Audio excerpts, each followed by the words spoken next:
You now tuned into the Real Rap Radio Show. I'm your host, Walil Archer on Downtown Hot Radio. I have my special guest with me. I have Curtis McCalister. How are you today? I'm doing just fine, thank you. Awesome. So let's talk about your book today. Well, I wrote this book called The Miracle of Me and My Life of Miracles. I wrote it because I've had a lifetime of miracles actually happen to me. Um, my first one was back when I was 13 years old. I was uh, sitting in the back seat of my dad's car. We were coming back from Liberty, Missouri, coming back home. Kansas City, and we were rounding a curve, and something made me look to the western sky, and that's when I saw this beautiful Greek-style temple, completely made out of clouds, floating in the sky. It had a hipped roof. It had 10 columns on its long axis. I counted them. It had two in front of the massive front doors, um, on either side, and it was flat on the bottom, had two steps in front. I just floated along like I belonged there. Hmm. Wow. Yes, I really thought that that was probably the Temple of Solomon, because I'd never seen what the temple, the real one looked like or anything.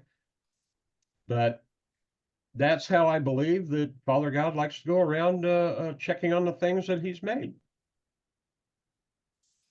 And what other miracles would you like to discuss? Well, my next miracle happened to me. Eh, well, let's see here. Yeah, the next one that happened was I don't know. I think I was put together with two other people. I was dating this gal at the time. My mom was getting ready to pass, and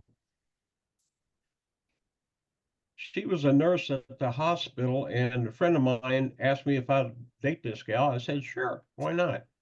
You know,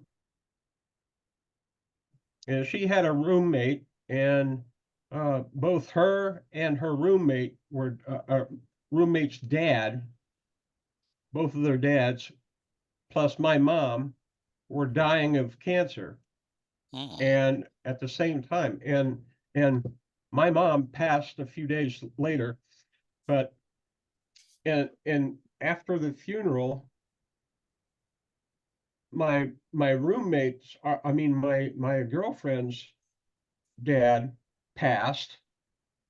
Okay, and a week after that, her roommate's dad passed. Hmm. So the three of us were put together purposefully for a reason to comfort one another. Okay. And my girlfriend's roommate was a friend of my wife that I married. So I mean, this is stuff you can't make up. Hmm. But the next thing that happened was down at where I was working.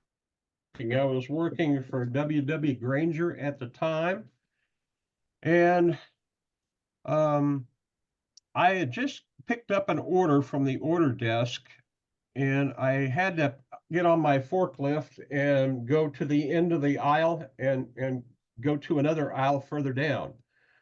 But when I got there, there's this big gap between the sections, and right in front of me, at about a height of 12 feet, about 15 feet away, was one of Granger's disposable pallets floating in the air.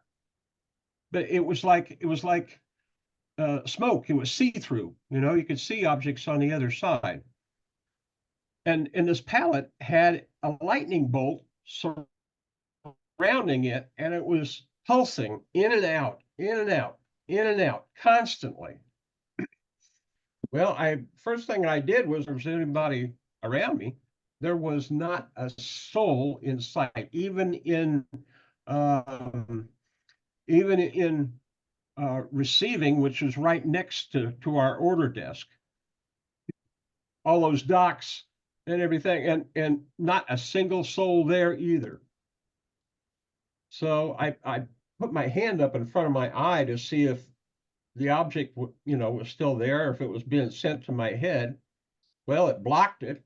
I took my hand down, and the pallet was still there, same height, same distance, everything. That's when I got down on the floor and I started thanking and praising Father God for letting me see this miraculous thing. But then I got the feeling, and I went down that aisle, went to the first small cross aisle, had to continue on to the second cross aisle where I had to turn the corner, make a left, and go around to retrieve my part. And at that time, the image completely vanished, and there right in front of me was a real 36 by 42 pallet, barely hanging by its wooden lip. And it was just there, and I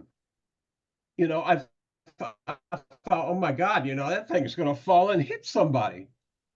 It startled me, it scared me. I thought, oh my God, man, really? And so I got on my radio, and I contacted the order desk, and I said, hey guys, get somebody out here in a manned box right now to take that pallet down before it falls and hits somebody.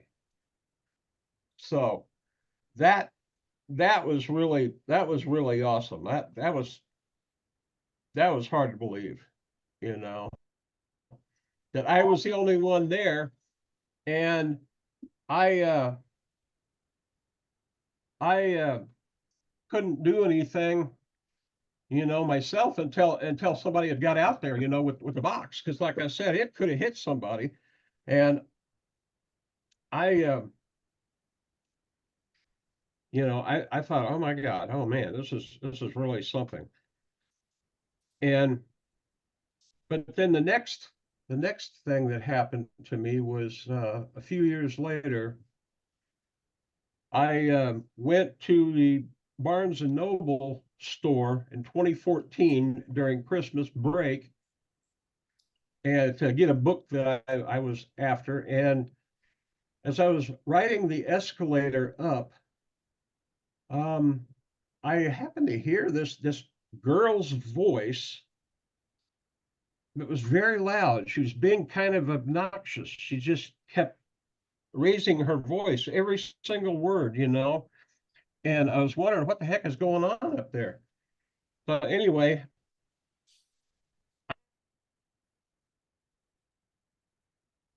I walk over to the aisle, and there was no one in sight. I mean, they were all full. They were all full up, no empties, no empty chairs. Anyway, so I said, well, what the heck? I'll just go back to the aisle and I'll sit down. Well, that's when that girl, she did a weird thing. She came around. Now she was dressed in a heavy winter coat, a scarf, a hat, and earmuffs. So with the earmuffs on and the scarf on, it's no wonder she couldn't hear, That's why her voice was so loud. But anyway, she grabbed a book, and all of a sudden she sat down right next to me. I mean, right next to me. Now, under normal circumstances, a young girl. Okay, she was like between 15 and 16 years old. Now, a girl that young would not sit beside a 56-year-old man that she didn't know, right? Hmm. So anyway, I figured, sometime later, some years later, it took me years, but I figured that had to be my mom checking on me. And the next thing that happened was like 2 years later, roughly. I was uh, let's see, I was at church, and um, it was during a time of the minister's sermon, and I needed to go to the bathroom, so I got up and I went. And as I was washing my hands, uh, uh, I heard the door open, and was saying, was somebody said, uh, "So that's what you look like now. I almost didn't recognize you without hair." And he had never seen me without hair before. There was a young man, 19 years old, and he was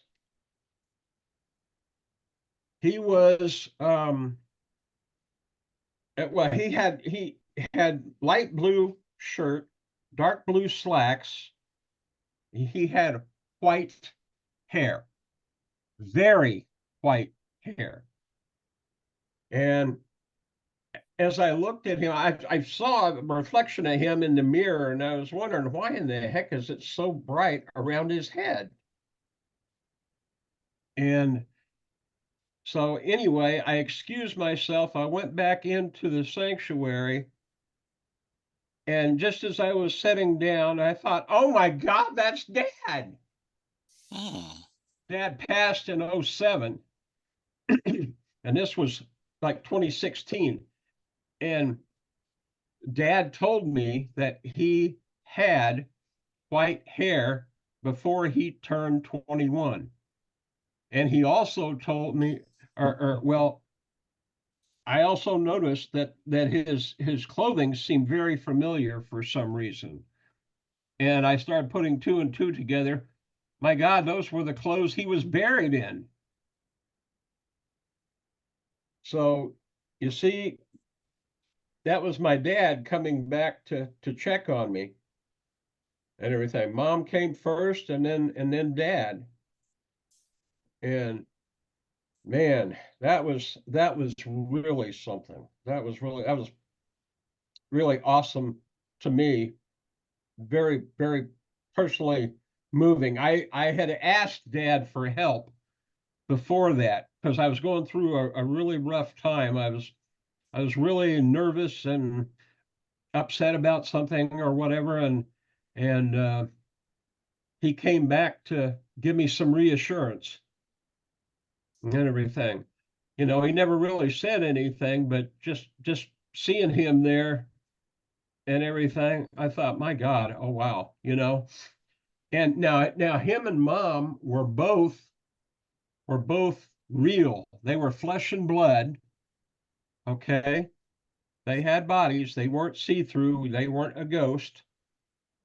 And but yeah, it took me a while, and after so long, I started talking to some of the ministers around and asking them what I should do about all these things that happened to me. And they said you should write a journal, keep a journal about all of them.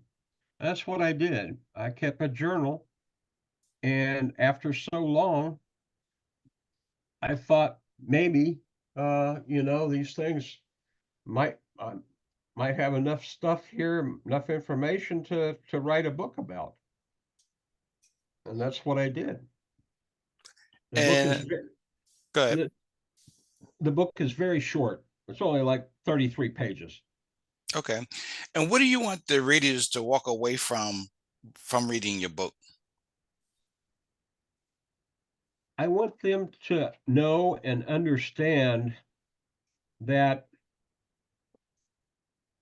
after this life, we actually get a second life. We get our old, younger, flesh and blood bodies back, and we get to choose the age we want to be. You know, most people up there are between the ages of, say, 15 and 27. So Okay. that's what I want them to take. I want them to understand that life continues. We don't just have one life. We get another life. Yeah, the only difference is it's in a different dimension. That's the only difference between here and there. Okay. And as we begin to close out, where can they purchase your book from? Okay, well, it's available at Atticus Publishing, Atticus. It's available on Amazon. They can get paperback or hardback versions. It's also available on Kindle, audiobook, and ebook. And where can they find you at on social media? I'm sorry. And where can they find you on social media? Oh, um, uh, well, as for now, they'd have to look at my Website? Facebook or Instagram pages. I don't have uh, the one I'm working on. It's not ready yet, and so but I do have one at Miracle of Me Book. Okay, I think that's the Instagram one, and the Miracle of Me and My Life of Miracles on Facebook. Okay, awesome. Well, Curtis McCalister, I'd like to thank you for doing the interview today. Oh, well, thank you very much for having me. Appreciate it. My pleasure. So that's my time today on the Real Rap Radio Show. And I'll see you guys next time on the Real Rap Radio Show on Downtown Hot Radio with Walil Archer. Thanks, guys.